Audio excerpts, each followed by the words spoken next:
Cali, come. That's Cali. You might see a little dog named Buddy. He's the puppy, and this is Cali's roadmap to success.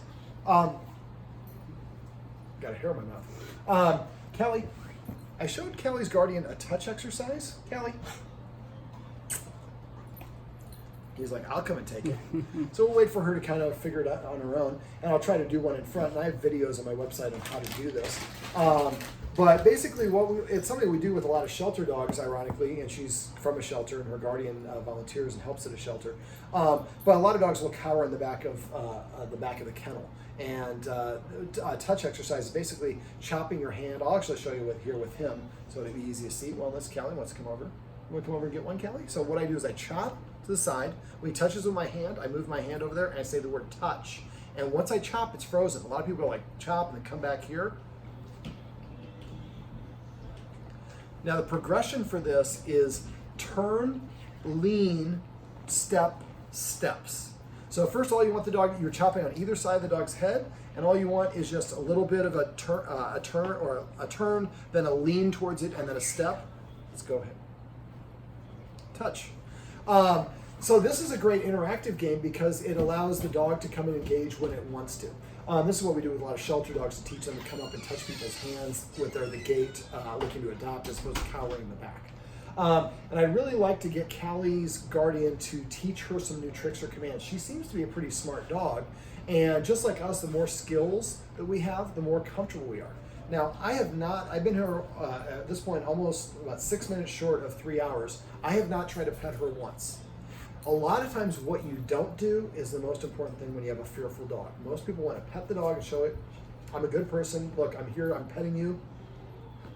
First of all, I still have that in my mouth, but now I have stuff on my hands. So anything a dog is doing when you pet it is what you're going to amplify, which I mentioned in the video above. But if you are interested in the dog, showing them, and they're fearful of you, that can make them even want to move you away, or stay away from you even more. So one of the best things you do if you have a fearful dog is just ignore them. What I'd like the guardians to do is I'd like them to first of all practice this touch exercise, and message me if you have trouble remembering. I have videos I can share with you on how to do it. So basically, make sure the other dog's not here, make sure nobody's eating or not opening the bag, have all the treats split up the way that you want in your hand, and I would recommend just getting one of the ones that I brought, so you don't have to divvy them up like these, and there's already done. You can get the ones I have on, we'll leave the bag here, on Amazon or Chewy. You get a bag 3 times the size of that for about $10. I'm gonna sneeze in a second. So basically what you want to do is keep on doing that with about 8 to 12 treats until you get to the point where you can flash and your dog will come from like 10 feet away to come and get that treat. So I'd like the guardians to do that so that when they have guests come over, and I'm going to go through a litany for the guest right now at the beginning of this video, or somewhere at the beginning, so people can watch this. So the video above is what we'd like people to do, is they'd like them to come over and call us or text us ahead of time. Now, before that happens, when they're leaving your home, is the ideal to let the guardian know, because we're going to want Cali to get some exercise first. So we'll talk about that in a minute, but maybe it takes 5 minutes up and down those stairs, then give her about 10 minutes to recover. So you want to time it out. So if somebody lives about 15, 20 minutes away, have them call you first and then take her out to exercise. Then sit down somewhere. Don't be preparing for your guest, because she's going to follow you around. We want her to sit and relax and recover. When she stops dry panting, then you're ready for the guest. The guest should park on the street and watch the video above, and you should leave like a little ramekin of treats and make sure she can't look out the window and see. Luckily, we're in the back of the house, but there's a big window in front. We don't want her to see the people coming. And what they would do is go about halfway down the driveway and start putting that trail of treats. And if first you're having the treats about 3 feet apart, and then gradually, or about 2 feet apart, excuse me, then eventually make about 3 or 4 feet. And you're gonna make a trail of treats go down the driveway, and then along the sidewalk, you're gonna be sitting on the grass. So what we're gonna do is the guardian's gonna bring Cali out. She's gonna get all these treats. When she comes to you, hold the treat out to your side, just like we described in the video above, and then go for a little bit of a mini walk. Once you get done with that, I want you to come inside, and I want you to have some bully sticks. Give the guest a bully stick before they come in the room, and they should have some treats. Now, Cali barked a little bit at me here, but I think she's just used to barking when she's in this room because she's done it so many times. She likes that. She knows how to catch, and I'm going to have just demonstrate real quick with her. Can you see her too? Well, that was not a very good catch for America, Cali. Cali, catch. So I like the guest to have about 15 or 20 treats, come here, buddy, and just play catch with her. Now, if she's too shut down, and when she's doing that, maybe have somebody take Buddy for a walk or have him outside so they can focus just on her. Eventually, having Buddy come over and they're petting Buddy, that helps as well. Touch. But again, I'm not trying to pet her. I'm letting her initiate all the contact. So you could do actually one of two things. You could have them play catch with her, or they could just do what I was doing first, which is I was sitting here and I was throwing treats halfway distance between me and Cali. At first she came over, she leaned and grabbed him and just ran away real quick. After a while she was getting him and wasn't leaning so much, and when she moved away, she didn't move away so fast or so far. And eventually she was kind of lingering near me. And so that would be probably, maybe she's really fearful. The first time the guest comes over, maybe that would be what they do. Just keep on throwing the treats. And if you throw it between, like the camera and I are about 4 feet apart. If I throw it 2 feet and the dog won't come to that one, then throw one between the treat and the dog. So you're making it just easy enough for her to come. Don't show her, don't call, hey Callie, come and get this. Just throw the treat when she's looking and she sees it. And let her do all the work on her own. Eventually, when she gets to the point where she's kind of starting to come closer, then you can actually start holding a treat out to her, but make sure you're holding out this way or this way. Don't cross your body like this. For dogs, front facing is confrontational. For her, that's going to make her want to go away. Also tell the guests, don't look at her, don't try to pet her, don't talk to her. Imagine she's not even there.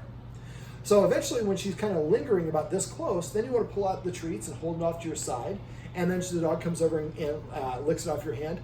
I'll do it kind of with Callie right here. So if you see this, Callie, so there's a treat in my hand. There's actually crumbs of treats. So you notice I'm giving her this, and then, well, Buddy kind of screwed it up. But basically what I do is I hold my hand out and I keep it there. Then I'll take the treat and move away, and then the dog will come back a second time and lick. And then during this, don't try to pet her, don't look at her, don't say good girl or anything. Just want good things to happen when she approaches. After enough repetition, she'll start lingering, and what happened is she started coming towards me without me throwing the treats. At that point, you might want to get like something like this, a treat pouch that you can actually give to the guests. You can clip it on their belt. They open it up, it's full of treats, and this way they can have the treats whenever they want. So when the dog comes on its own, then you would pull out the treat, let her have it, hold your hand out there after she takes it and let her walk away or back away. She'll probably come and lick it a second time. Now, when she actually gets to the point where she's coming close to you, I want you to reach this far, and then if she doesn't move away, this is the first time I'm trying to pet her. So I want you to reach halfway towards her, only after she's coming towards you and lingering and she's taken several treats out of your hand. And if she doesn't, then you can augment that by playing a little game of catch.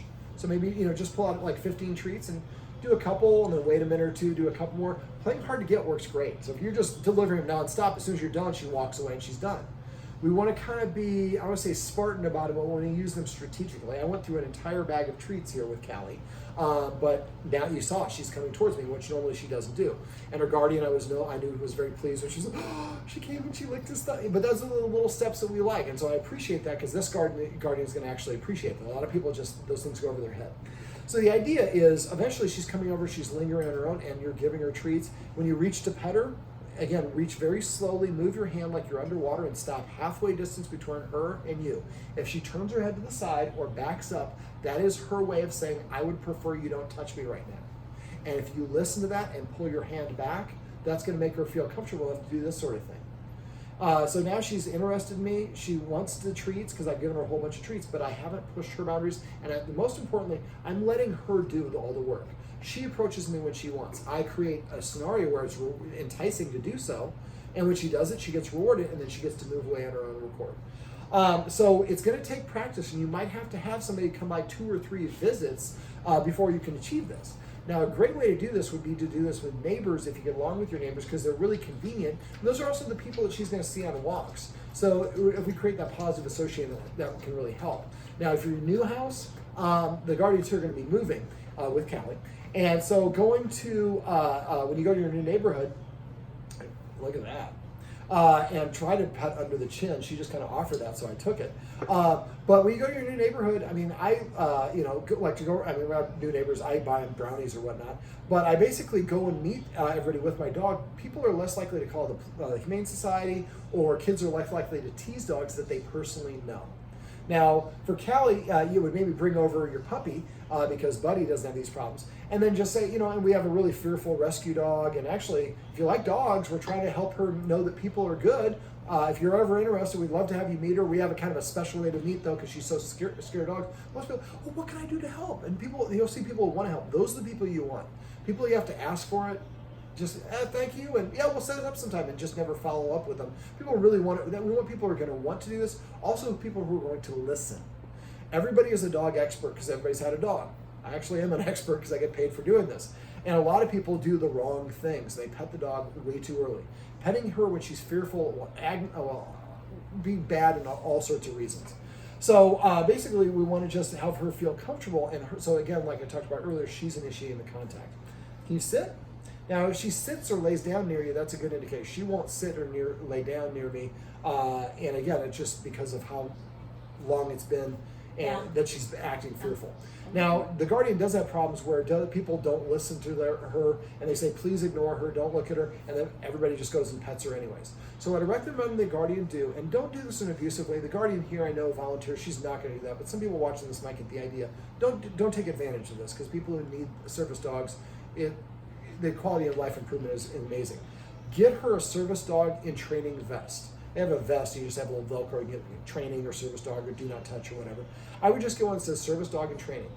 People, when I'm training service dogs, if I came up and they don't have a badge on and they say, can I pet? And I say service dog, literally take 3 to 5 steps backwards immediately and apologize.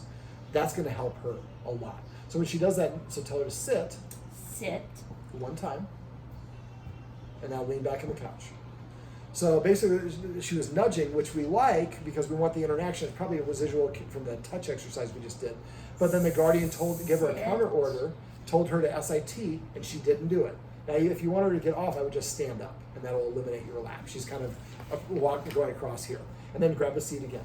So basically, we'll talk about this now. This is petting with a purpose. So Cali is nudging her and telling her what to do. So if Cali tells a human what to do and the human does it, that confuses Cali into thinking that I have the authority to tell the humans what to do. I'll pet her because I'm outside of the trusted group. You're not. So she has more motivation to listen to you. So when the dog nudges you and tells you what to do, give it a counter order. Tell it to sit. Sit. Once it sits, pet it under its chin, which she just did, and say the word sit once and pet it as much as you want. And be careful how you say sit. Don't say sit. Sit. Say it consistently. You can say sit. Just always say like that. So the idea is once she does something for you, you will pet her once to an infinity number of pets. And if she doesn't, playing hard to get works wonderful with dogs. If we pet the dog anyways, then they don't have a motivation to listen to us. So once she sits, pet her on her chin, say sit. If she's already sitting, ask her to come and sit over here, ask her to lay down. She has to do something to change her state. After a while, she'll start coming in front of you and sitting down to prepay for the attention. Now she's doing a desired action. Make sure you pet and reward her because that's something you want. Now, if someone in the house you suspect is petting her without a purpose, tell them paycheck. That person has to stop petting. Says Cali, sit. If she sits, they pet her on her chin. They sit and say, actually, I asked her to sit. And you missed it because you were in the other room. You didn't see it. But thanks for reminding me because I often forget because we do often forget to pet with a purpose. And even if you want to pet the dog, still tell her to sit. This will achieve 3 important things. First of all, it will increase her respect for the humans as authority figures. I think part of the reason she's reactive is she is under the misguided impression she's in charge of protecting her humans.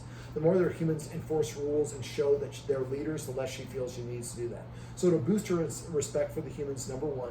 Number 2, it boosts her self-esteem and confidence because instead of being given something, she's earning these things. She's sitting and getting rewarded for doing that. That boosts her self-esteem. Number 3, it helps her practice sitting or laying down, which are important things to do. Even if your dog can sit in an easy situation, when people are coming by the UPS truck, it's harder to sit. So the more often we do that, the better. Now she's kind of being a little submissive to me. She's coming over and she's offering her chin, her head down, which is, and I'm petting her, but I prefer to pet her on her chin. But if she does this, if you're watching this, you're one of the guests, and she comes over and does it, this would be a good sign. Don't make a big deal of it. Don't get excited. That will scare her. Just enjoy it in your brain and just know you did a good thing and pet her a little bit under her chin. Try to work yourself to the point where you see how that nose is coming up. We want her to feel proud about doing the things we want. We also want her to feel proud and confident about interacting with people. So I'd like the guardians to come up with a list of the official command words and tape them to the refrigerator or whatever and say vocabulary if somebody's using the wrong version. We often come up with multiple versions of a command word. Come here, come here, over here girl, and so on. And that means the dog has to listen for a whole bunch of different words because they don't actually speak English, they're just listening to a specific command. So if we all consolidate, we always say only come or only sit or only crash or whatever it is, makes it easier. So come up with a list of command words if you can, or you're introducing new command words, and something we're talking about in a sec. So when you come up with new commands, come up with funny command words. One of my dog's commands is to crawl on the ground. And so you hold a treat and make the dog kind of army crawl on the ground. And I call that sneaky. So if I ever said sneaky, my dog lays down on the ground and crawls a couple paces, that's going to make people laugh. Dogs can read our facial expression. So if she has some funny command words, it can break the tension in the room. And when people say splat and she lays down, if that's what you use, then everybody's going to laugh. And that makes her feel good that she pleased people. And it also brightens the mood and the energy in the room, which will help dramatically. So come up with a list of those official command words. Now for new commands, what I'd like you to do is I'd like you to go to YouTube. Just search for dog tricks, dog commands. All these trainers want to be Cesar Millan, which they shouldn't because he's practiced alpha, which we don't do, dominance theory. But what we want to do is pick a new trick or command and all week long teach both dogs. You can do something as simple as like teaching them hurricane or spin, just to rotate in a circle, or walk around you, or lay down, or play dead, or whatever it is. But try to spend a week really emphasizing that one thing and do it with both dogs. But again, you said it once and she didn't do it, so just lean back and ignore her. I know it's going to be hard, but the more you play hard, you say sit once, and she's like, man, I didn't sit, and then she was off doing her own thing. I thought I was the center of her universe, but evidently not. She's doing crossword puzzles, she's watching TV, she's making art, and so next time she gives me an opportunity to pet her by sitting, boy, you better sit down right away. Like I said, hard to get works really right with dogs. Can't even speak. So basically, go to YouTube, find easy and positive reinforcement training of dog tricks, and each week, I'd like you, and there's two guardians, I'd like you and him to switch off. Unless he really doesn't want to do it, then you can just be the one who does it. But if we are involved in teaching someone, then we kind of have a reverence, they have a reverence for us, they have a respect for us, because we help them in their life journey. That will help boost her self-esteem. It'll also help increase her respect for humans. Come. So it's going to take a little while before you get to this if you're somebody watching this coming here to help Cali, but knowing that when you get to this point, you've really achieved a lot because you were showing patience and perseverance, and you help her feel comfortable enough to do it on her own without forcing her to try to do it or doing it on our timetable. Now, I also went over something called passive training, which right there, she came over to pet me. I should have petted her and said the word come. Passive training is waiting for the dog to organically offer you any of the behavior that you want, organically without any influence from you whatsoever. So she's walked away. If she comes up again and I pet her and say the word come, I'm putting in context, coming to David gets me a reward. And I'm not saying good sit, good come, or what a smart dog. I'm just saying come. A lot of us, the only time we use our dog's command words is the end of fun. So the dog is outside yelling at the squirrel. We ask them to come.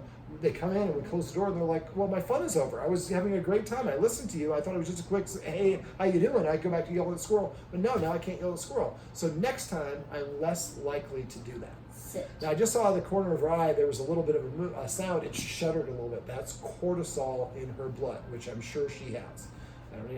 I'd love to do a blood lab on it and see how much cortisol in her blood, but I know there's some there.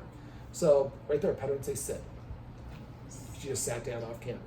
So that's passive training. Come up with a word. I say testify. You can say any word you want. So make sure you point out anytime you have an opportunity to pet the dog for doing the things they want. Dogs emulate whatever gets them attention. Good attention, bad attention is pretty much the same thing for the dogs. So if every time she offers something we like, we automatically are petting her within 3 seconds, she'll start doing that more and more often.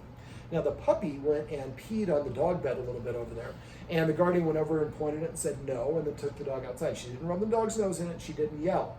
But really when it comes to potty training, what you want to do is just create a positive association. Come, that's passive training. So we go outside, give the dog up to 5 minutes to pee. If it doesn't pee or poop in 5 minutes, it's not urgent enough. But go out there every bowel movement for 10 days, and you'll have this licked. Go out there with her, have a treat with him, have a treat, pet her and say chill or splop or whatever the word is you want to use for lay down. And then basically go to the, when the dog starts to pee or poop, say the word business or whatever the word you want to use in a normal tone of voice once.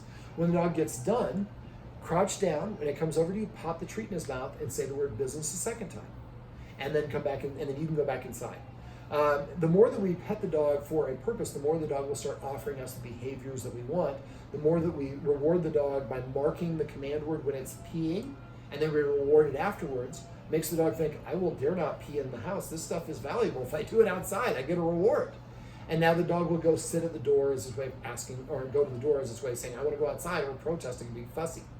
So another rule that I went over some rules. One of the rules, because the guardians here actually have rules. I'm going to move a little faster. I just realized what time we're at. So go to the door. If the dog wants to go out, tell the dog to sit one time. If the dog does not sit within 3 seconds, walk away, sit down, wait for 1 minute, then go back to the door and command the dog to sit again only one time. If the dog sits, then I fly the door open as soon as it sits. If it doesn't, I walk away this time for 2 minutes. Next time I walk away for 4 minutes, then for 8 minutes. I keep double length of time until eventually when I say sit, the dog sits down. And then as soon as it does, I open the door. After a while, the dog will sit at the door as its way of saying, I'd like to get out. I do the same thing for the kennel, for Buddy. Go over to the kennel. Before you even reach for it, say sit. And he's going to be all excited, waggling his tail and all that. Just wait. He can't stay up there eventually. And it's the instant he sits down, open the door. And if you keep doing that process, you'll walk up the door and he'll just sit down automatically because that means the door opens. When he's sitting and he's doing that, he's being in a much more calm state of mind. Remember, excited is not necessarily happy. So eventually he's calm when he exits the kennel. And calm is what we want our dogs to be. All right. Other rules: shouldn't be within 7 feet of us when we're eating. Shouldn't be allowed within 7 feet of each other. Bud was growling at Cali when he had a bully stick and she didn't, and she was just walking by. That's not aggression. That's a warning. You're getting too close to me when I have something. To be within 7 feet is a way of challenging for it. Even if she was passing by, he might misinterpret that. So remember, anything your dog is doing when you pet it is what you're reinforcing. Anything your dog does in your presence that you don't disagree with, you're saying 2 thumbs up. So make sure you go over if Callie has a bully stick and Bud tries to go over there, stand up and walk in between them and walk towards Bud and make Bud move away. Callie sees they got my back. And Bud sees, even though I want to try to intimidate Callie and get her treat, Mom and Dad aren't having it. And after enough, if you're consistent about that right away, after a while he'll stop doing it. But if you're inconsistent, he's going to keep on probing and trying to do it. So one of the dirty secrets of dog behavior is always outlasting the dog. Every time you give in, you make it harder. Let me see, what else do we go over? I think that's pretty much summarizes what we went over. Now she's a fearful dog around humans, so I'd like to arrange to have, I'd like you to arrange to have at least one person coming by a day. Dogs can get into a habit and momentum. It'll take about 66 days for this to be gone for her completely, but the more that she does this, the more things that we create a positive association for, the less anxious and fearful she's going to be. Now, what I'd like the guardians to do is focus on this for like a month, and then maybe in a month, call me and let me know how things are going. But we might set up a follow-up session. She's, she has some issues, and so we didn't need to work with her as much as we'd like, but maybe we can set up some follow-up sessions and work on desensitizing her from sounds of trucks and reactivity to things outside, and get her to not bite the tires of trucks, because that's not going to work out very well for her. All right, well, if you want to pan over there and show her, that is Callie, and that is a sign of a relaxed, confident dog because she's laying down and her belly is towards me. So it would be better if she would be showing more trust if her back was to me. But the fact she's laying down like that and she's only about 3.5 feet away from me tells me that she's pretty comfortable. Now, it took a lot of time. You can come back to me, and you can actually show that little squirt down there because he's such a good looking dog. And come back to me. So basically, the more that we practice and create these positive scenarios, and she's around people who don't try to pet her, don't try to interact with her, but when she comes to them, good things happen. The more that happens, eventually she's going to start approaching on her own because the humans aren't pushing her boundaries. And then, like I said, we can set up a session a month and really work on starting to do some next level stuff. But try to set yourself a goal for once a week. When you go to YouTube, find something all week long. You want to go outside? Roll over. You want your food? Roll over. You want to pet your? Roll over. After a while, you just look at her. She rolls over. And then next week, teach her a new one. And not only does this boost her self-esteem, helps her deepen respect for you, but it also gives you different ways to distract her, which is a great way to do it. All right, well, that over there is Callie. This is Bud, and I'm David, and this is their roadmap to success. Remember, everything you do trains your dog. Only sometimes you mean it.